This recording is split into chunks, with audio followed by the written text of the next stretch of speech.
Bienvenue dans cette analyse approfondie sur l'état de santé du football européen à l'aube du Mondial 2026. Entre la blessure dramatique de Lamine Yamal qui paralyse l'Espagne et le malaise Kylian Mbappé au Real Madrid, le football traverse une crise identitaire majeure. Nous décryptons aujourd'hui la méthode Luis Enrique au PSG. Pourquoi se moque-t-il de la Coupe du Monde? Nous analysons aussi l'échec de l'intégration de Gonzalo Ramos et la stagnation de pépites comme Mastantuono.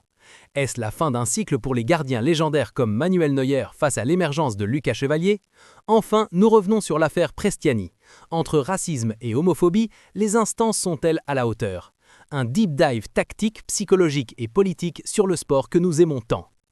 Regardez ces images, ce n'est pas seulement un adolescent de 18 ans qui s'écroule sur une pelouse de Catalogne, c'est tout l'espoir d'une nation, toute la stratégie commerciale d'une Coupe du Monde et toute la philosophie de formation d'un club qui vacille en une fraction de seconde. Mercredi soir, le temps s'est arrêté.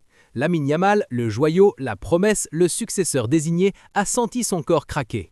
Et dans ce craquement, on entend le cri d'alarme d'un football qui va trop vite, qui joue trop et qui consomme ses enfants avant même qu'ils n'aient appris à grandir. Pourquoi l'Espagne est-elle en apnée? Parce que nous sommes à 48 jours du plus grand événement planétaire et que nos icônes tombent comme des mouches. De Yamal à Ekitike, le constat est le même, la machine casse. Mais au-delà de l'infirmerie, c'est une crise plus profonde qui secoue l'Europe. Un malaise à Madrid avec Mbappé, une dictature froide à Paris avec Luis Enrique et des tensions sociales qui explosent sur le terrain. Bienvenue dans ce Deep Dive. Aujourd'hui, on ne résume pas l'actualité, on dissèque l'âme d'un sport en pleine mutation. Pour comprendre la peur qui escorte Lamine Yamal, il faut regarder en arrière. Le FC Barcelone a une fâcheuse tendance à transformer ses pépites en staccanovistes précoces. Souvenez-vous de Pedri en 2021, 73 matchs en une saison, 1 euro, des Jeux Olympiques pour finir avec des fibres musculaires en compote 3 ans plus tard. Yamal est-il la prochaine victime? Le diagnostic est tombé. Traitement conservateur, 6 semaines d'arrêt. Mathématiquement, il revient juste pour le coup d'envoi du mondial. Mais dans quel état? Le staff médical du Barça joue aux apprentis sorciers. Pourquoi ne pas opérer? Parce que la pression économique et politique est trop forte. Un mondial sans Yamal, c'est une perte de valeur pour la FIFA, pour les diffuseurs, pour l'Espagne. On est dans une gestion de l'immédiateté. Et pendant ce temps, à Liverpool, Hugo Ekitike voit son rêve s'envoler. Arnaud le dit, il reviendra plus fort. Mais c'est le discours classique de la résilience qui cache une réalité brutale. Le corps humain a des limites que le calendrier actuel refuse de reconnaître. On demande à des gamins de 18 ou 20 ans d'avoir la caisse physique de joueurs de 28 ans dans les années 90. C'est une aberration physiologique. Le football moderne est devenu une course à l'armement athlétique où le talent n'est plus qu'une variable d'ajustement. Si Yamal manque ce mondial, c'est toute la narration de la compétition qui change. On passe d'une fête du talent à une survie des plus résistants. L'Espagne, orpheline de son génie, devra se réinventer dans l'urgence. Mais est-ce possible dans un système qui ne laisse plus de place à la convalescence? Passons maintenant à la Casablanca. Le Real Madrid, champion du monde de prestige, traverse une crise de croissance inédite. Le coupable désigné, Kylian Mbappé. Il rend les autres moins bons, entend-on sur le plateau d'El Chiringuito. C'est dur, c'est cruel, mais est-ce vrai tactiquement? Analysons les chiffres. Depuis l'arrivée du Français, le circuit préférentiel du Real s'est grippé. Pourquoi? Parce que le football est une question d'espace, pas seulement de nom. Mbappé et Vinicius Junior sont deux prédateurs de la zone gauche. En essayant de les faire cohabiter, Carlo Ancelotti a créé un embouteillage structurel. On voit Mbappé désonner, chercher sa place, mais il finit souvent par marcher sur les pieds de Jude Bellingham ou par aspirer les défenseurs vers une zone déjà saturée. L'absence de titre majeur cette saison n'est pas un accident de parcours, c'est la conséquence d'un déséquilibre.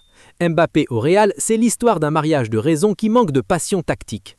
Le Français est critiqué car il n'est plus ce game changer solitaire qu'il était au PSG.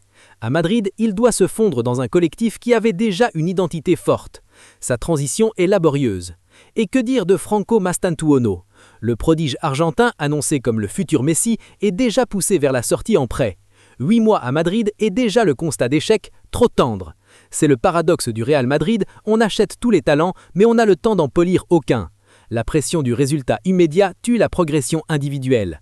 Mbappé, lui, ne peut pas être prêté. Il doit subir la foudre des médias. On l'accuse de cannibaliser le jeu, mais le problème ce n'est pas Mbappé, c'est la fin du modèle de l'accumulation de stars sans réflexion systémique. Le Real Madrid a besoin d'un architecte, pas seulement d'une collection de diamants. S'il y a un homme qui se moque bien des états d'âme du Real ou de la Roja, c'est Luis Enrique. Sa dernière sortie sur Lucas Chevalier et le mondial est un main-d'œuvre de pragmatisme froid. Je m'en fous. Pour un sélectionneur, c'est un blasphème. Pour un entraîneur de club, c'est une déclaration d'indépendance. Enrique incarne cette nouvelle race de coach système centré. Pour lui, le joueur est un outil au service d'une idée. Lucas Chevalier, il l'a défendu quand il était au plus bas, mais il refuse de lui garantir du temps de jeu pour les beaux yeux de l'équipe de France. C'est une rupture totale avec la tradition française où le PSG était censé être le fournisseur officiel des Bleus. Sous Luis Enrique, le PSG est une île. Une île où Vitinha revient de blessure juste à temps pour la Ligue des Champions, mais où les intérêts nationaux s'arrêtent à la porte du campus PSG. Regardez le cas Gonzalo Ramos, un titulaire en puissance au Portugal, mais un remplaçant de luxe à Paris. Pourquoi ? Parce que Ramos ne coche pas toutes les cases de la mobilité extrême demandée par Lucho. Résultat, direction la Juventus en prêt. C'est un gâchis financier ? Peut-être, mais pour Luis Enrique, c'est une épuration nécessaire. Il préfère un effectif qui répond au doigt et à l'œil plutôt que des noms qui brillent à l'international. Cette tension entre les clubs et les sélections va atteindre son paroxysme en 2026. On assiste à une privatisation du talent. Les clubs payent des fortunes et ne veulent plus prêter leurs actifs pour des compétitions qui les usent. Luis Enrique est le visage de cette résistance. Il ne coache pas des hommes, il coache des fonctions.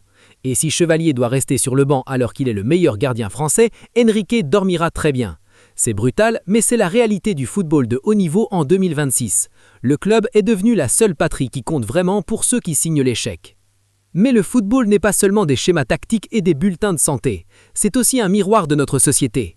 L'affaire Gianluca Prestiani est un séisme. 6 matchs de suspension pour propos homophobes envers Vinicius. On note l'ironie. Prestiani nie le racisme mais admet l'insulte homophobe comme si c'était moins grave. Maricone plutôt que mono. Cette défense est symptomatique d'un mal profond. Le terrain reste une zone de non-droit verbal pour beaucoup de joueurs. Vinicius, encore une fois, est au centre de la tempête. Le Brésilien est devenu l'aimant à haine du football européen. Est-ce son style de jeu, sa personnalité, ou simplement le fait qu'il refuse de se taire ? La sanction de Prestiani est un signal, mais est-elle suffisante ? 3 matchs fermes, c'est peu pour une insulte qui touche à l'identité d'un homme.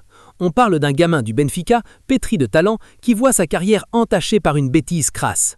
C'est là que le rôle des mentors est crucial. Mais quel mentor ? Regardez au Bayern, Manuel Neuer prolonge jusqu'en 2027. À 41 ans, c'est admirable techniquement, mais c'est aussi un bouchon générationnel. En restant, Neuer empêche l'émergence de nouveaux leaders, de nouvelles voix. Le football allemand, comme le football mondial, semble incapable de faire son autocritique. On préfère garder les vieilles idoles même quand elles font des erreurs grossières, comme face au Real. On préfère punir du bout des lèvres les dérapages verbaux plutôt que d'éduquer. Le conflit Ranieri-Gasperini à la Roma est une autre facette de cette crise. Le vieux lion Ranieri s'en va car il voulait de l'expérience là où la direction voulait des actifs à revendre. On ne parle plus de football, on parle de trading ou de statut. Dans ce chaos, où se trouve la dignité du jeu ? Alors, quel bilan tirer de ce panorama ? Nous sommes à la croisée des chemins. D'un côté, une jeunesse dorée comme Lamine Yamal qu'on essore jusqu'à la rupture. De l'autre, des monstres sacrés comme Manuel Neuer qui refusent de lasser la scène. Entre les mids, des entraîneurs comme Luis Enrique qui transforment les clubs en laboratoire froid et des stars comme Mbappé qui découvrent que le talent ne suffit plus à briser les systèmes. Le mondial 2026 se profile non pas comme une apothéose, mais comme un test de résistance. Le football est-il devenu trop grand pour les hommes qui le pratiquent ? Entre les blessures physiques, les crises tactiques et les faillites morales, le sport roi semble s'essouffler. Mais ne nous y trompons pas, la passion reste intacte. Si Yamal revient, si Mbappé trouve la clé, si Chevalier s'impose, nous oublierons tout le reste. Car c'est là le secret du football, sa capacité à nous faire pardonner ses pires travers par une simple fulgurance. Restez connectés sur Foot Mercato, le voyage ne fait que commencer. On se retrouve très vite pour de nouvelles analyses. N'oubliez pas le pouce bleu, l'abonnement et dites-moi en commentaire qui sera la vraie star de 2026. Celui qui marque les buts ou celui qui réussira à rester sur ses 2 bières. C'était votre analyse Deep Dive, à demain sur la Foot Chrono.